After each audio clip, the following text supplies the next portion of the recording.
Hi, this is Andrew with Eskimo TV, and I'm very pleased to be joined by Dr. Janet Brill. She's a registered dietitian and nutritionist and best-selling author. She's nationally recognized for her expertise in nutrition and fitness and cardiovascular disease prevention. Dr. Janet, thanks so much for being with us.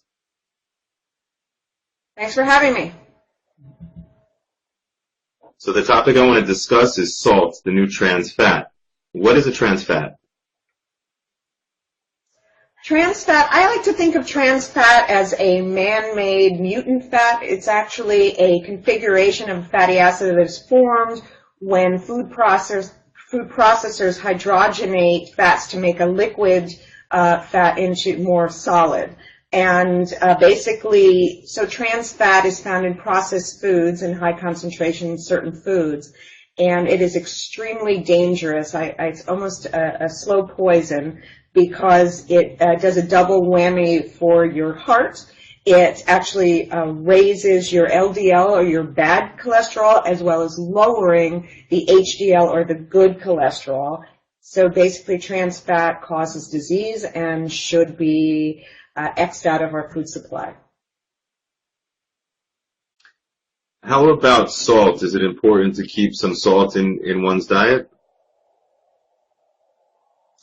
Well, I also call salt the new trans fat or a slow poison as well because we have saturated our food supply with salt or sodium, which is not a good situation for public health, simply because it has hands down without a doubt been proven that excess salt in the diet contributes to high blood pressure, which is a massive cause of premature death for all humans walking the planet Earth.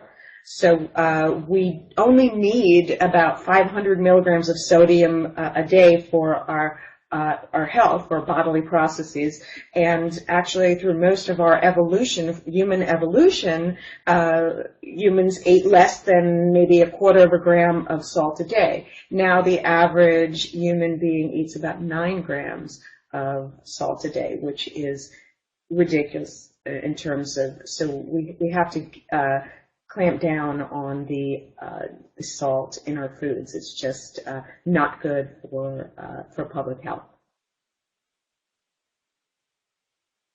What factor does the salt intake maybe have to do with people eating lots of ready-made food?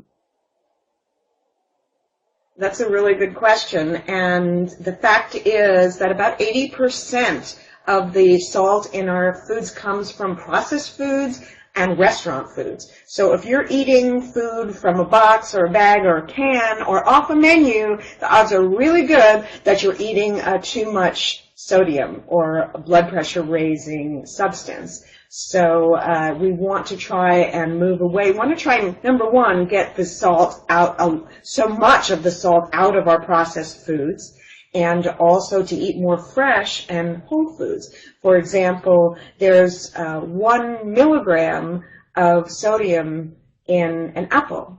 So you would have to eat about 2,500 apples to get in the amount of sodium that, the maximum amount of sodium that's recommended, or 2,300 that's recommended by the U.S. government for good health. So that's, the salt is not in the fresh whole foods. So we need to change our way of thinking about the food that we put in our bodies. Any other tips or advice on how one can lower their salt intake? I think that a lot of people, there's been a fallacy out there that there are just certain people that are salt sensitive and that you really don't have to worry about your sodium intake.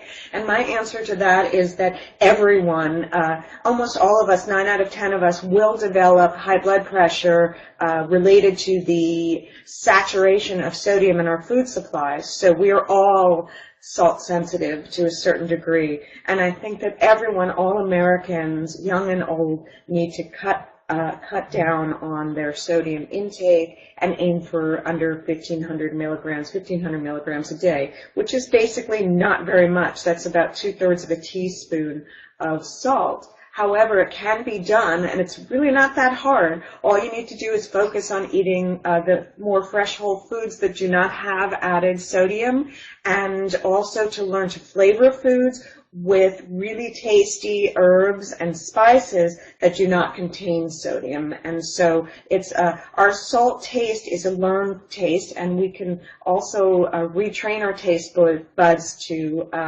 enjoy foods the way Mother Nature intended them, and that is without being doused in salt water. Dr. Janet, thank you so much for informing and educating the Eskimo TV viewers about salt. Thank you for having me.